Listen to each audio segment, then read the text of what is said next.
Bem, nós estamos na segunda parte do Livro dos Espíritos, desta obra fundamental da doutrina espírita, do mundo dos espíritos. Então, vai tratar da realidade espiritual. Especificamente hoje, nós estamos ainda no capítulo 6º da vida espírita, então vai tratar da vida dos espíritos, né? Como eles vivem, né? Como os espíritos vivem. Para muitos parece estranho, mas para nós é muito normal a vida do espírito.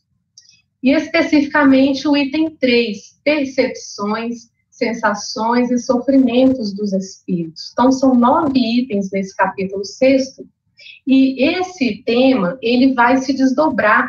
Na semana que vem, a gente vai ter oportunidade de continuar aí nessa mesma linha de raciocínio, estudando um ensaio teórico que Kardec fez sobre esse mesmo tema. Então, ele foi desdobrado, mereceu uma atenção especial aí do codificador. Então, ao final dessas 2 semanas, a gente vai saber se os espíritos sofrem, se eles sentem, como eles sentem, né, já que eles não possuem o corpo físico, né, como que é a sensação nos espíritos, como que é a percepção que eles têm, será que é diferente da nossa? Então vamos lá, numa linguagem humana, de uma forma assim, bem rápida, bem simples, a gente pode dizer que sensação é a resposta dos nossos órgãos dos sentidos a estímulos externos e internos. Então a gente logo lembra dos órgãos dos sentidos, 5 sentidos, né? Mas tem aqueles também internos ali referentes ao nosso equilíbrio, à nossa coordenação motora, a sede, a sensação de fadiga, de mal-estar. Ou seja, é uma resposta fisiológica do nosso organismo a esses estímulos, né? A percepção é a interpretação e análise do que foi captado pelos órgãos dos sentidos. Então, é um julgamento que o indivíduo faz com base nessas informações sobre das sensações. E nesse processo aí de análise e interpretação dessas sensações, a gente vai utilizar o raciocínio, a nossa memória, o nosso conhecimento, até a nossa afetividade também. O sofrimento é o ato ou efeito de sofrer dor física ou moral. É interessante a gente lembrar que hoje já se fala muito das dores que são físicas, mas de fundo emocional, né? Então, a dor, ela é uma experiência sensorial ou emocional também. Então, essa pessoa, essa moça, ela pode estar com uma dor de cabeça por conta de algo que não lhe fez bem ao estômago, ou ela pode estar muito preocupada, né, muito angustiada com algum problema e está aí sentindo, então, esse sofrimento. Mas, além desse conhecimento que a ciência humana nos traz, a doutrina espírita nos esclarece. Então, nós somos espírito e envolto num perispírito, e quando encarnados, nós possuímos o nosso corpo físico, né? Mas, quando encarnados, esse perispírito, né, durante a vida corpórea, esse corpo fluídico que envolve aí, que liga o espírito à matéria, ele é o intermediário de todas as sensações que o espírito percebe. Então, olha que interessante, uma informação a mais que a doutrina espírita traz aí, juntamente com a nossa ciência humana. Então, depois da morte do corpo físico, esse corpo fluídico, ele vai nos acompanhar. Então, ele vai permanecer conosco aí nos intervalos entre uma encarnação e outra, e vai também continuar conosco quando a gente reencarna, então, em todas as nossas encarnações. E quanto mais nós avançamos, quanto mais nós progredimos, esse corpo espiritual, esse corpo fluídico, o perispírito, ele vai se depurando. Então, ele vai se tornando cada vez menos denso, menos suscetível à influência da matéria, e isso vai impactar diretamente na vida do espírito, na forma como ele vai perceber as sensações no mundo espiritual. E aí, a gente trouxe aqui uma informação de Leon Denis, no livro Depois da Morte, em que ele diz lá pra gente: a condição dos espíritos na vida de além-túmulo, sua elevação, sua felicidade, tudo depende da sua faculdade de sentir e de perceber, que é proporcional ao seu grau de adiantamento. Portanto, vai afirmar lá Leon Denis que as moléculas do perispírito, do corpo fluídico, do espírito ainda muito ligado às sensações materiais, elas vão se fechar às percepções externas. Isso vai tornar ele menos sensível às percepções e sensações do mundo espiritual, mesmo estando ele liberto da carne. Mas iniciando propriamente dito o nosso estudo, nós vamos começar na questão 237, percepções nos espíritos. Essa questão, ela inaugura o tema nos trazendo informações muito importantes.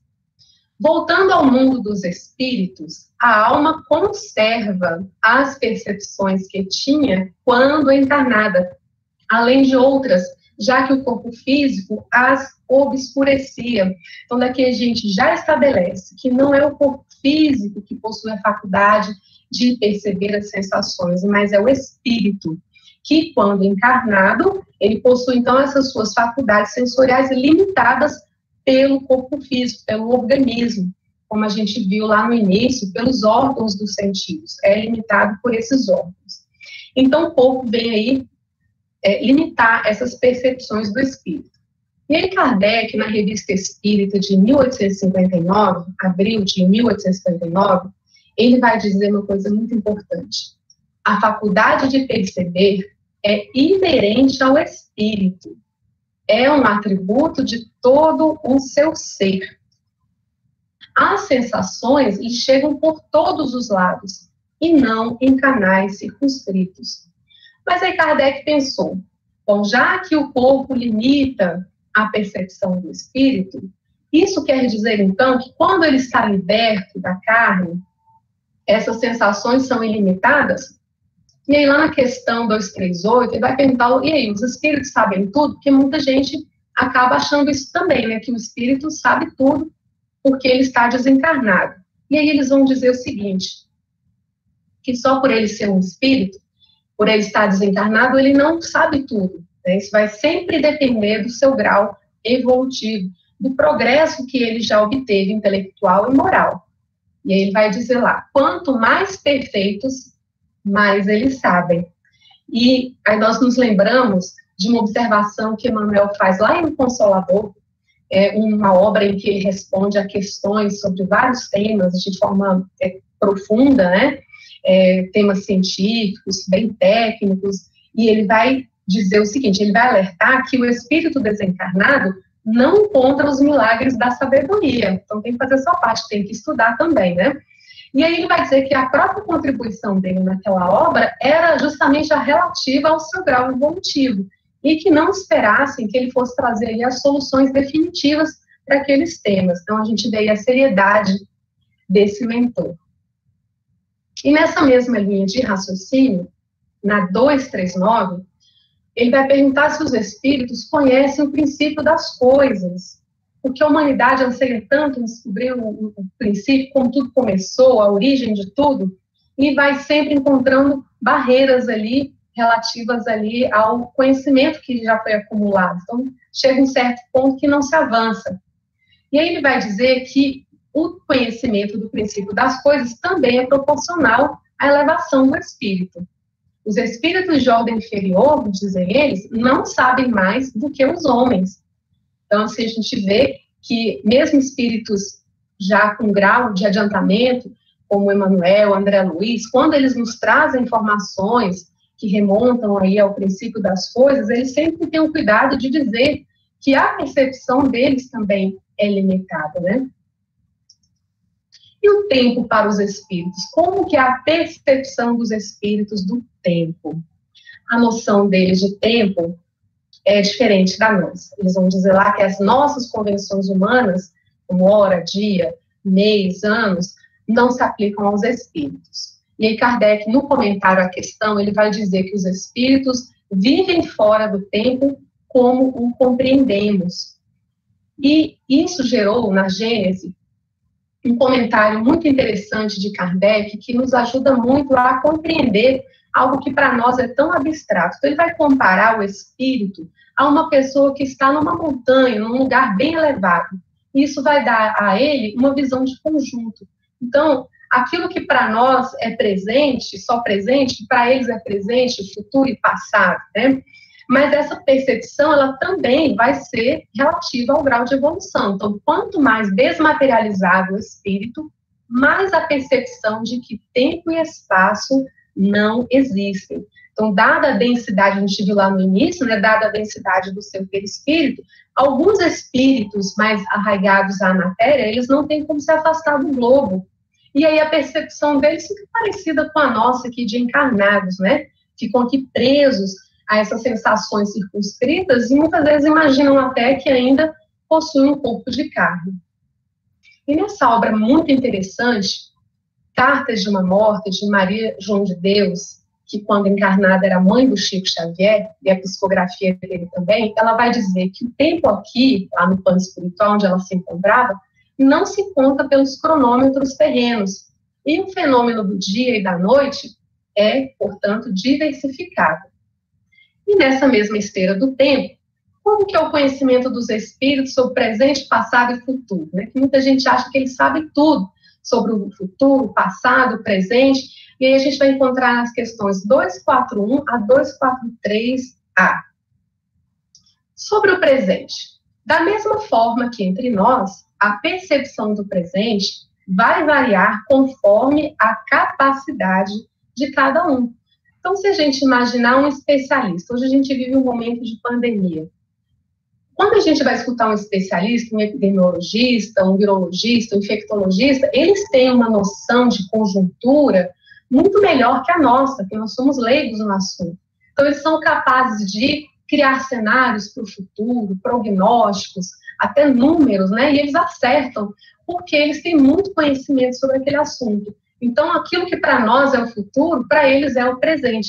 E é assim que Kardec vai explicar também. Então, quanto mais o espírito se eleva, mais noção ele possui do presente e, para ele, muitas vezes, aquilo que para nós está lá na frente, para ele já faz parte desse presente. Então, até o que para nós é futuro, para eles é o presente, equivale àquele mesmo raciocínio da montanha. Então, quanto mais o espírito se eleva, mais visão de conjunto ele possui. E o passado? Bem, por não estarem toldados, né, obscurecidos pela matéria, tem sim uma percepção do passado mais ampla. Mas esse acesso ele não é ilimitado, a começar da própria criação do espírito.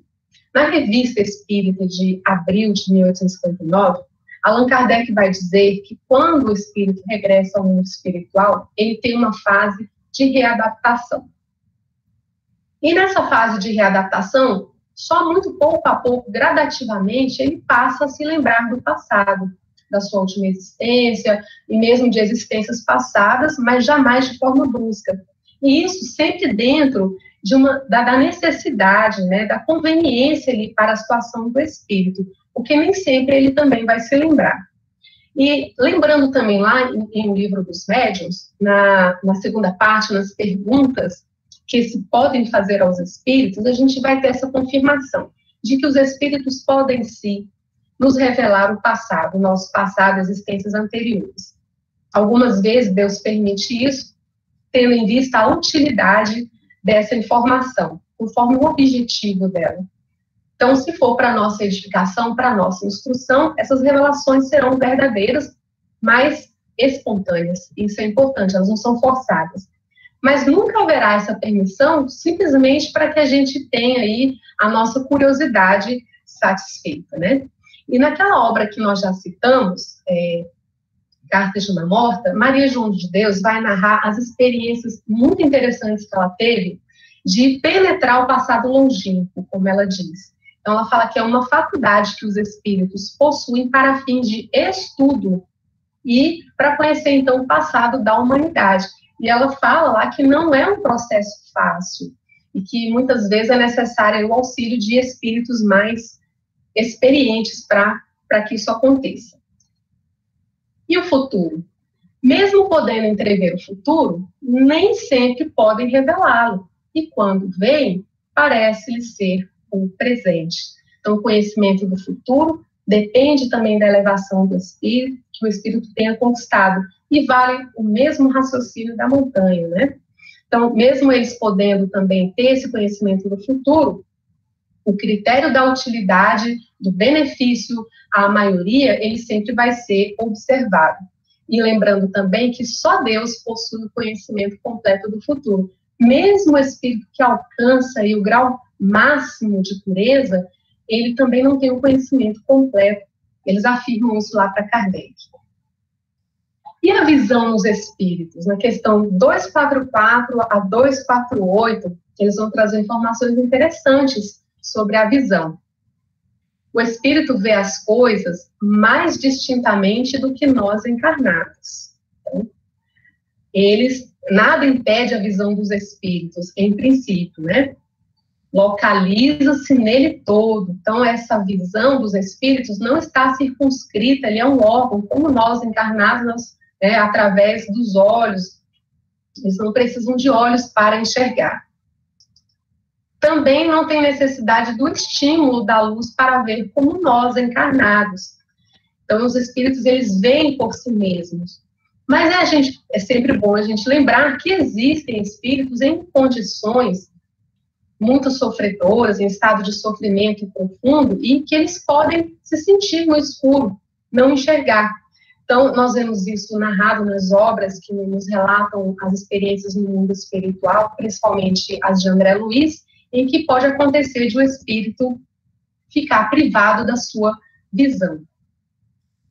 Os espíritos superiores veem em toda parte a lucidez universal, ou seja, se estende a tudo, ao espaço, ao tempo, a todas as coisas, não há trevas e nem obstáculos materiais. Então, pelo pensamento, conforme a sua vontade, o espírito se transporta pelo pensamento muito rapidamente e ele não se fixa em pontos de referência. E quanto mais puro, mais elevado, ele adquire também a capacidade de se irradiar em vários locais, por vários pontos, né? Eles têm essa visão de conjunto. Mas é bom sempre lembrar, quanto menos puro, tanto mais limitada tem a visão.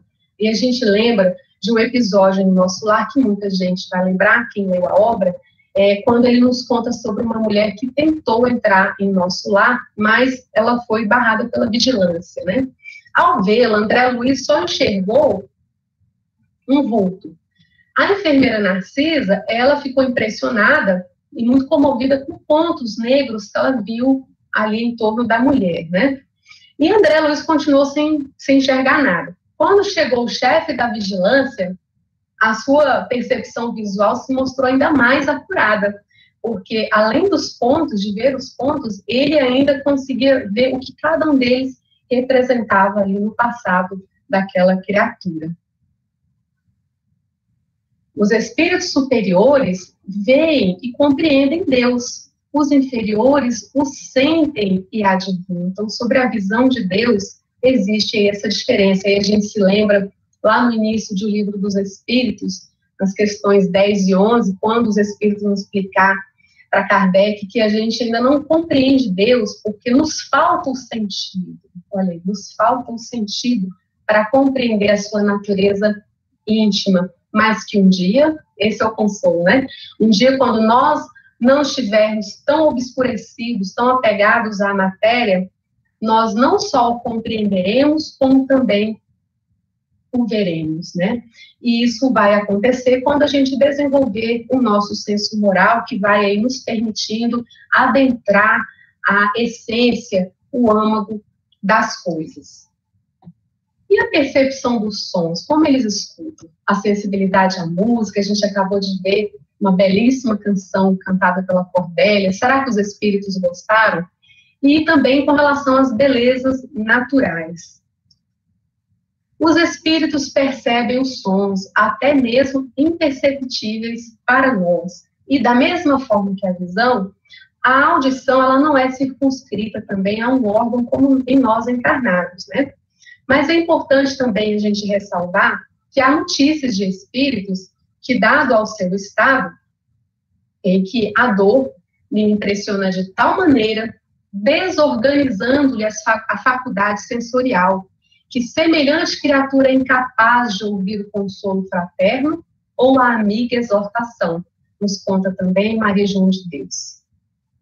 E conforme lá ela narra, é muito comum e muito difícil esse atendimento a esses espíritos que ficam aí com as suas faculdades sensoriais temporariamente aí privadas, justamente por conta dessa desestabilização nas suas faculdades sensoriais. Ainda sobre esse tema, ele vai dizer que espíritos vulgares podem até gostar das músicas terrenas, e espíritos com mais qualidades sensitivas sensibilizam-se com a música celeste. Aí a gente se lembra de novo, lá de Nosso Lar, quando André Luiz vai falar sobre o campo da música. Aí o que ele percebeu? Né? Que havia nas extremidades do campo, para aqueles que ainda não compreendiam, não se sensibilizavam ainda com a arte mais sublime, havia outras manifestações mais apropriadas ao gosto daqueles espíritos. Então a gente vê que existem essas diferenças, né, na percepção dos sons, na sensibilidade à música. E os espíritos são, sim, sensíveis às belezas da natureza, mas sempre de acordo aí com a sua sensibilidade, com as aptidões que eles já hajam adquirido para apreciar e compreender as belezas do mundo espiritual. E lá, Maria João de Deus, em Cartas de uma Morta, ela vai, inclusive, narrar que ela, no início, ela achou as flores lá muito estranhas, e ela foi se adaptando aos poucos àquelas flores, mas eram muito delicadas, explica ela lá. Finalmente, sofrimentos e necessidades físicas. Será que os espíritos eles sofrem e sentem necessidades físicas como se estivessem encarnados? Então, nessas últimas questões, 253 a 256, nós vamos nos lembrar das narrativas que André Luiz nos trouxe sobre o tempo em que ele esteve no umbral, né? Então, ele narra lá que ele sentia sensações como se ele estivesse ainda encarnado. Então, ele narra fadiga, a necessidade de repouso, sentir cansado, frio, calor, sensação de fome, de sede, necessidades fisiológicas. E nós vamos ver que essas mesmas sensações e sofrimentos são repetidos pelos espíritos, por exemplo, nas comunicações que Kardec colocou na segunda parte de O Céu e o Inferno, elas se repetem, né? E também em outras obras ainda de relatos do mundo espiritual, as outras demais do André Luiz também, eles sempre repetem que eles sentem essa sensação de como se encarnados estivessem. Mas elas resultam da influência da matéria. Os espíritos, dizem eles lá para Kardec, eles conhecem os sofrimentos físicos, porém não os experimentam materialmente, porque não possuem mais o corpo material, mas deles se lembram. E aqui, na próxima semana, a gente vai abordar novamente esse assunto, né? O irmão que estiver aqui, ele vai abordar um ensaio teórico que Kardec fez sobre a sensação nos espíritos, como se dá esse sofrimento, vai explicar para nós o mecanismo, como que isso realmente acontece. Vamos ver como ele realmente ocorre, né, com esses relatos dos sofrimentos, e vamos entender melhor esse mecanismo aí das sensações nos espíritos. Mas, por hora, nós já sabemos que a nossa percepção, as sensações que nós vamos ter no plano espiritual, quando para lá nós voltarmos, serão aquelas compatíveis com o nosso progresso espiritual, né, com aquilo que a gente tiver já adquirido, com aquilo que a gente for levar para lá de conhecimento, de melhora espiritual. Portanto, só depende de nós mesmos. E para o nosso incentivo, para que a gente melhore cada vez mais e se sinta estimulado, fiquemos com o pensamento de Kardec lá em O Céu e o Inferno, a quarta obra da codificação, em que ele nos diz o seguinte: o mundo espiritual tem esplendores por toda parte, harmonias e sensações que os espíritos inferiores, submetidos à influência da matéria, não entreveem sequer, e que somente são acessíveis aos espíritos purificados. Que Deus nos abençoe hoje e sempre, e um excelente tratamento para todos nós.